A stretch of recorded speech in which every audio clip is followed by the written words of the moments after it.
What's going on, everybody? Welcome back to We the Champs. So good to see you here. I'm your host, Jalen, and let's do the thing today. So, on the show, we've been going over a college football conference tour. We've done the ACC. Now, today, we're doing the Big Ten, and that's going to be followed by the Pac 12 and SEC very, very soon to come. So, do me a quick favor, hit that like, share, hit that bell notification so you don't miss out on any of the action going down with We the Champs. All right. And just so you know, I'm actually a Georgia and North Carolina Tar Heel fan. Not quite an Oregon Ducks fan, but shout out to my jiu-jitsu coach, Pipe, for picking this up for me. It's really tough gear. I might be a fan just because of this shirt, but they're very fun to watch. But anyways, let's get into some Big Ten football. All right. So we got the Big Ten here. Big Ten is officially a premier conference in college football, right there with the SEC.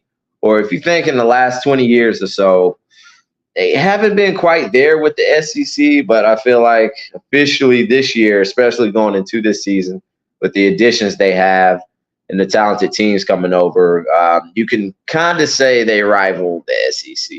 I won't debate with you too hard. I don't think they really do quite so much, but whatever. They had the previous champion, so we'll see.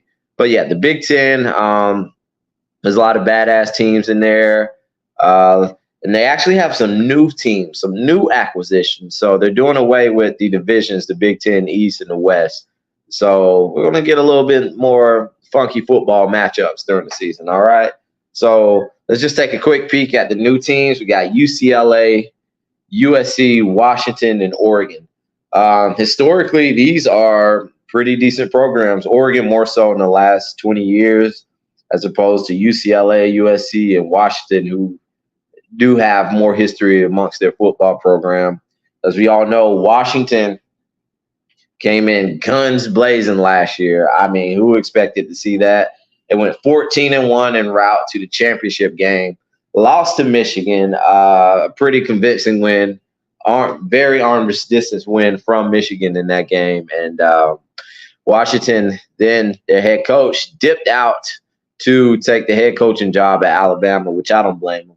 I think Kalen DeBoer should have stayed in Washington. It would have been cooler, but whatever. You gotta follow those coins, baby, and where you get the better recruits at. So looking at Washington, I'd say they're more on the fence of a good team going into this season. Not only did they lose their head coach, they lost everybody. They don't return any starters on offense, and they only return 2 starters on defense. So, you can lose half the roster or half your starters, most of your starters. But when you lose the superstar players like Roma Dunze, Michael Penix, and they had 2 other receivers get drafted within the first 5 rounds of the draft. So there's a lot of talent to be replaced there. Now, their head coach, I keep forgetting this guy's name, Jedd Fisch. Jedd Fisch comes in here from Arizona. I don't think this will be the year. And typically with head coaches in their first year, it's a little rocky. So looking at Washington's schedule, let me take a peek here. You're looking at their toughest matchups. They play USC home. They play at Oregon the last game. Oregon's going to eat their asses up in that game, especially from getting whooped, them beating them last season. And they play Michigan in the middle of the year. They play at Iowa. That could be a little tough game right there. So Washington is definitely rebuilding, but Jedd Fisch has a good reputation coming from Arizona. So I expect Washington to bounce back within a couple of years. All right, man. Let's just jump the chase. Let's just talk about the big dogs real quick. Okay, we're gonna talk about the team on my shirt, the Oregon Ducks. Now, Oregon is projected to actually finish second in the Big Ten Conference. I'll put them there first. So let's get into that a little bit. So the Oregon Ducks, they're coming back after a tough season. They had arguably one of the best rosters in the nation last year. They're replacing a few guys. I'd say maybe about half their starters, close to that. But they got a okay number returning, especially on the offensive side of the ball. The defensive side of the ball is what they quite frankly need to worry about. Dan Lanning's coming back as the head coach. He turned down offers from Alabama, I suppose, or I'm not sure exactly where that was at. But yeah, I'm rocking with Oregon, and they had the biggest acquisition of the quarterback transfer, other than Cam Ward to Miami, and Dylan Gabriel from Oklahoma. So them keeping that continuity, not quite continuity, but that consistent skill level and talent level, and that assurance at quarterback is the biggest thing with me, as why as I might maybe so I want to put them above other Big Ten top dogs. All right. So Oregon, and if you're looking at the schedule for 2024, oof. I mean, they got Ohio State at home. That could be a tough game for Ohio State to play. And they play Michigan a few weeks later. Other than that, they should run the table. I expect Oregon definitely to make it into the college football playoffs. I'm just excited to see what the Ducks do and what kind of uniforms they wear this season. All right. Let's talk about the other top dog contender, Ohio State. Ohio State, man, they've had some teams. They've had some receivers, some defensive linemen, Bozas. Receivers, I can go forever about the receivers. Curtis Samuel, I can even say Curtis Samuel. Jackson Smith-Jigba, Marvin Harrison Jr. There's a few guys I'm missing. Running backs in the NFL, J.K. Dobbins, Ezekiel Elliott. I mean, championship run with them. And quarterbacks, they're always hitting on the quarterbacks. However, something's weird. Their starting quarterback, Kyle McCord, transferred to a bit of a smaller football school in Syracuse. I don't know too much of the intel or detail behind that, but that's what they have going on. But this roster is elite and just badass from head to toe, and they're good everywhere, all over this roster. And so they have two quarterbacks. Oh, no, they have one. I'm sorry, I'm mistaken. Proven quarterback, Will Howard out of Kansas State, leading this charge. And the biggest addition to this team, the biggest thing Ryan Day did was offer Chip Kelly. I'm bad, I had to tap that. They offered Chip Kelly the offensive coordinator job. All right. That's nuts. As a college football team, not an NFL team, but a college football team, you have Chip Kelly as your offensive coordinator. Dude, that can bang. That can be huge. So I'm not worried about them at all on offense. Even if Will Howard, misses some throws here and there, Chip Kelly coordinating that offense can be really, really scary. That's something big time to keep your eyes on. Running back Trayvon Henderson's coming back.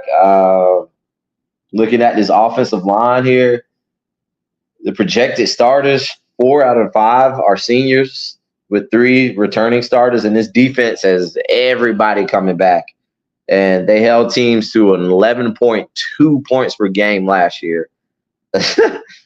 I'm telling you, I like Oregon more, but Ohio State, I wouldn't be surprised at all if they ran the table in the Big Ten. The biggest of all, they have to get over that hump. They have to beat Oregon.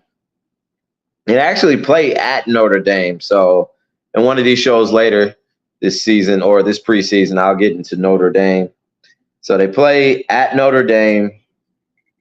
They play Penn State. No, they don't play Oregon. I'm sorry. And, of course, they have their game. No, I'm sorry. I'm looking at it wrong. They play at Oregon. And they play Michigan home. And they play at Penn State. So, typically those are the 3 biggest games with a plus in Oregon, which is so dope how the Pac-12, 4 of their teams moved over here. So, I'm definitely excited to see them. As far as national title, first off, I'm mad that they're ranked ahead of Georgia. Like I said, I'm a Georgia fan. I know this is Big Ten talk, but We got Georgia coming back with those dogs. Carson Beck, the proven quarterback, and Nick Saban is gone. That's Kirby Smart. That's Kirby Smart's weakness right there. His teacher. With this teacher out the way, I don't see anybody stopping the dogs, and I don't believe Ohio State should be in front of Georgia, especially with the quarterback position. It's a little funny right there. Okay. All right. Let's keep this moving. And so now let's talk about Michigan, the reigning defending champion in Michigan. Okay. So, the main talk with Michigan is, of course, Harbaugh leaves and Sharon Moore gets promoted to be the head coach of the football team. Prior to that, he was the offensive coordinator, coached the game with John Harbaugh gone, won that, pulled it out. Michigan, they're still going to be a solid team here. Michigan's still going to be pretty good. They lost 18 guys to the draft, okay? They have one starter coming back on offense and 4 guys coming back on defense, all right? So that lets you know what they have to work with, but they still bring in blue-chip recruits, so they should still be fine right there. And most of all, the most important thing is just the strength in the trenches, man. Just watching so much college football over the years, the biggest difference in these SEC teams that were just dominating was a term I used to hear back when I played football in college. Not college, high school. I'm from Georgia, guys. Hog mollies. Offensive linemen, defensive linemen, just having those athletes and those big guys that are pluses on the field just makes the difference. You can have fast guys. You can have guys to get the ball to make plays. You can find them anywhere. But finding the good hog mollies makes a difference. Just getting that push, it all starts in the trenches. Your offensive line gets that push. It makes it easier for the running back to run. You get the pass block. It makes it easier for your quarterback to make his reads, make his passes accurately and comfortably. It gives receivers more time to get open. Defense, same thing. You occupy your guys. You penetrate. It makes it easier on the linebackers. It makes it easier on the D-backs to have to guard in the secondary for less time. And they have 2 of the top defensive tackles in Michigan coming back, and Mason Graham and Kenneth Grant. And also on the offensive line, they don't have anybody returning on this offensive line. However, 4 out of the 5 starters are projected seniors. So I just like that. I just like that veteran ability, And these guys, they were in there a bit. So these aren't just fresh cut guys. This is a rotation. Now, maybe they won't have as much depth, but they're still getting those blue chip players in, and they're keeping them moving. Now, with Michigan, their second game of the season, I believe they play in week 0, or no, that is week 1. So September 7th, they play the Longhorns. At home, that is. This will be, I say this is the biggest game of Michigan's regular season here. Okay. Now, maybe not so much. Now, if they lose, it's like, all right, cool. We have this, and that.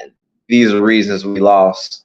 Now, if Michigan was to blow up Texas shit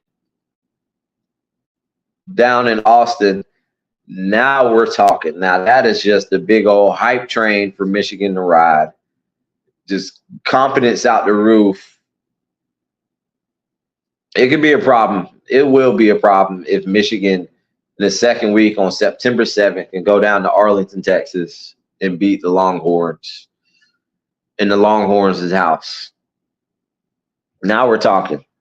Then we'll be talking big time about Big Blue for the season to come, all right?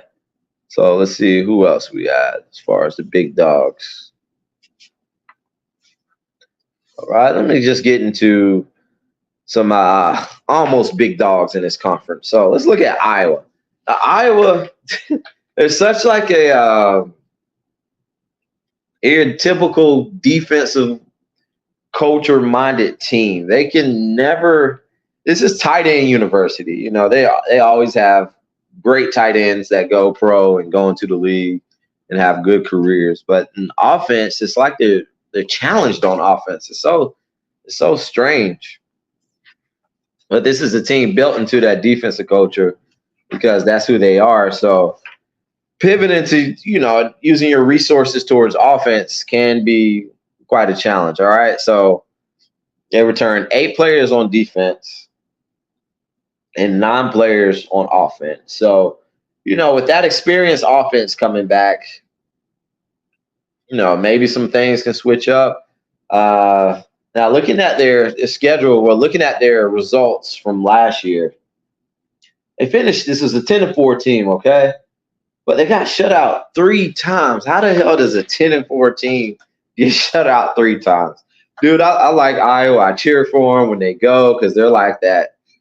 They're like that team right at the line that just can't get it on with the big dogs because something's missing. They got shut out 3 times. At Penn State, 31-0. At versus Michigan, 27-0. And versus Tennessee in the Citrus Bowl, 35-0. Come on, Iowa, we got to fix something up. So they hired a new offensive coordinator in Tim Lester. It's tough, man. So I believe what they need to do. And also, one more thing about Iowa. They only scored above 30 points once. How the hell do you go 10-4 and only score above 30 points one time? And that was a 41-10 victory against Western Michigan. All right. So I believe Iowa just needs to throw the checkbook at a 5-star quarterback. Just let him make things happen. Try to find a Caleb Williams, a Lawrence, a Deshaun Watson or something. We got to get over this hump, man. We got to get over this hump. We got to make something happen, all right? So another team kind of in that tier. Well, they're really above because they beat the hell out of Iowa, apparently. We have Penn State, okay? With James Franklin, I remember he was doing so well at Vanderbilt, and that's how you got the coaching job at Penn State, you know, go to the, you know, big high-profile football school. And they've just been second fiddle to Michigan and Ohio State for so long. Now Oregon being here doesn't make it any easier for this team. All right. So, you know, they're a run the ball type of team with hardcore ass defense. All right. They have 6 players on defense coming back, 5 on offense. They're definitely college football playoff bound. Definitely. I mean, you look at them last year, they went 10-3. They lost to Ole Miss, so prior to Ole Miss, they were 10-2. Only 2 losses were to Michigan and Ohio State, and they beat the hell out of some other teams. Hence, Iowa 31-0.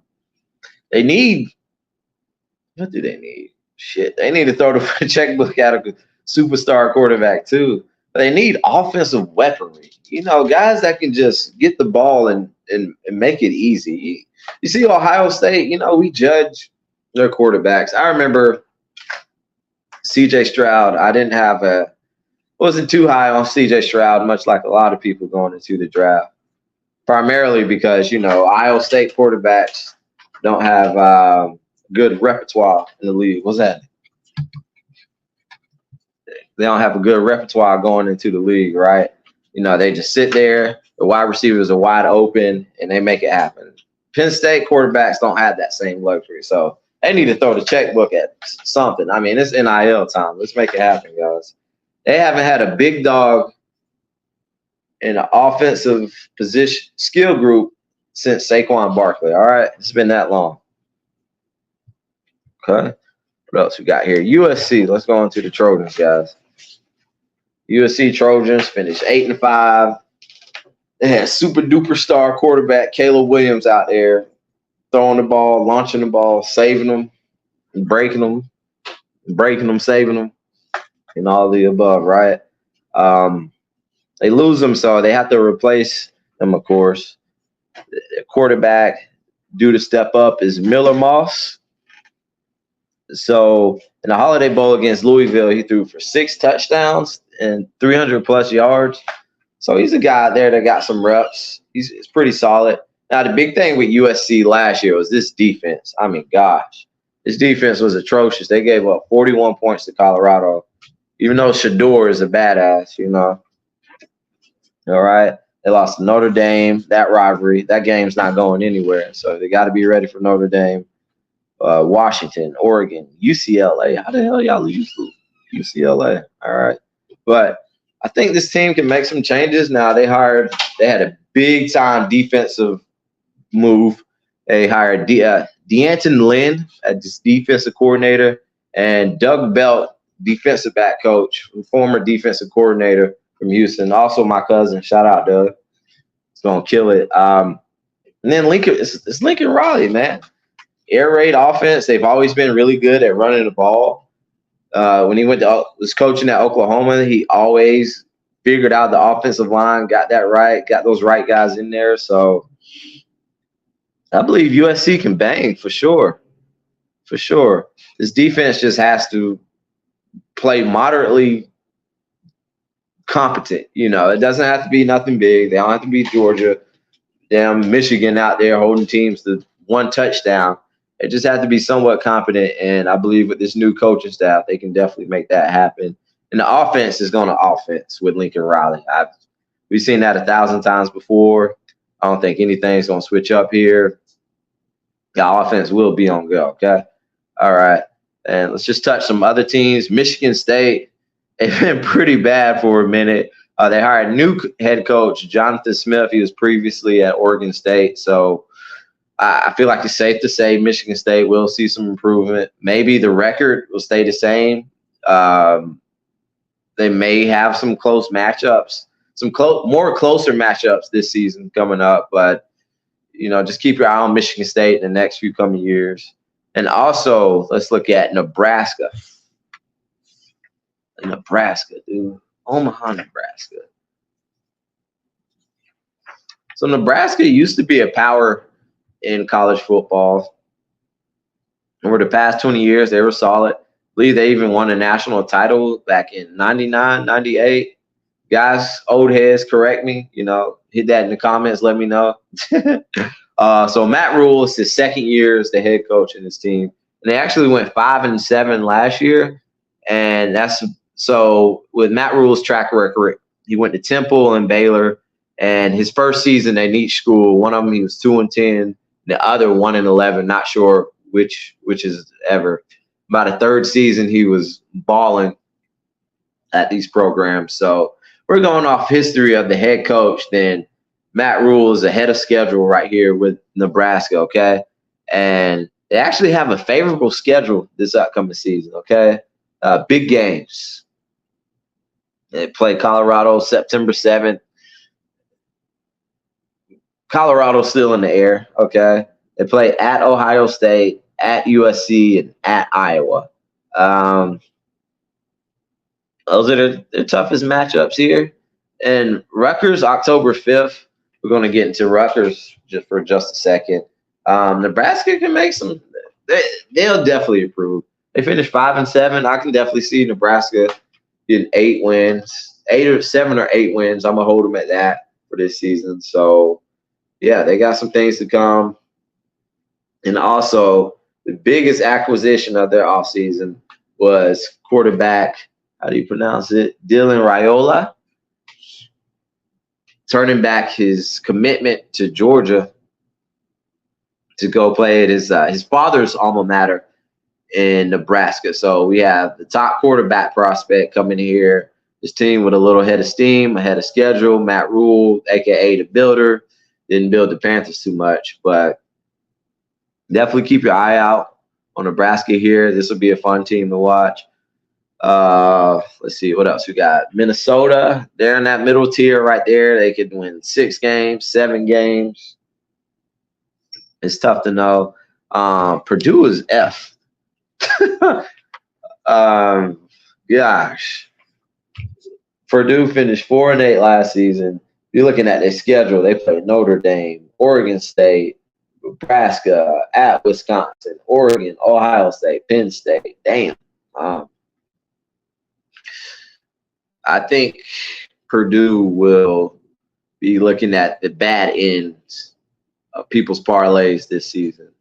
Yeah. And we got the Rutgers. The Rutgers are building a little bit of steam with their head coach's second year in Kirk Siroka. I'm not sure how to pronounce that. Apologize if I butchered it. Had a run-heavy offense. So there's definitely some interesting things to see there. All right. And who else? We got UCLA. UCLA didn't have a good season. They're also one of the new Big Ten comers. They have a new head coach, Deshaun Foster. Deshaun was a pretty good running back in the NFL. He played for my favorite team, the Panthers, way back when. That's around the time I first started watching football. And offensive coordinator Eric Bieniemy's coming from the NFL. Was previously with Kansas City. Last season he was with the Washington Commanders. Now he's here in UCLA. I'm just gonna keep a little tab on UCLA. This could be a tougher year for them, but who knows? They got some new things coming. And Wisconsin. It's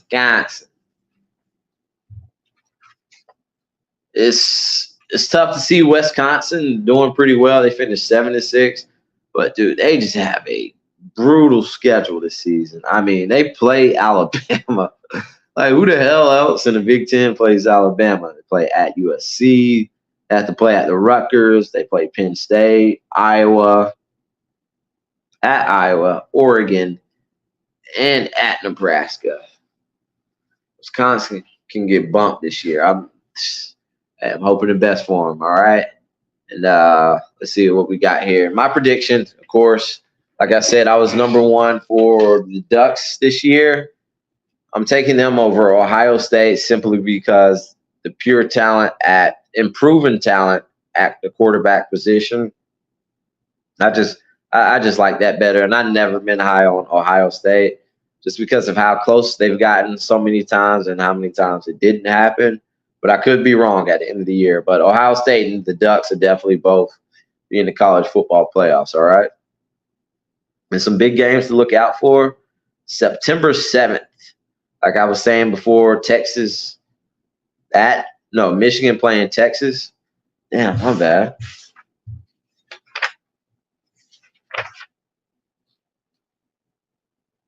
So Michigan is playing Texas at home. My bad, guys. I wrote that down wrong. That game can determine the sway of the Big Ten very, very early. All right. October 2nd, we have Ohio State at Oregon. That's another biggie right there. Then we have November 2nd, Oregon at Michigan, another one. OSU at Penn State, October 26th. And, of course, the classic every year, Michigan at Ohio State University. All right. I don't think I've been this excited for Big Ten football in a long time. It's definitely some things to come, guys. The winner isn't clear cut, but it is about four teams maybe, and maybe we'll see those four teams all in the college football playoff bracket. Who knows? But I'm definitely excited about this season. And guys, that about wraps it up for this Big Ten preview. Don't forget, hit that like, hit that subscribe, share, hit that bell notification so you don't miss any action. Appreciate you tuning in. We the champs. We out.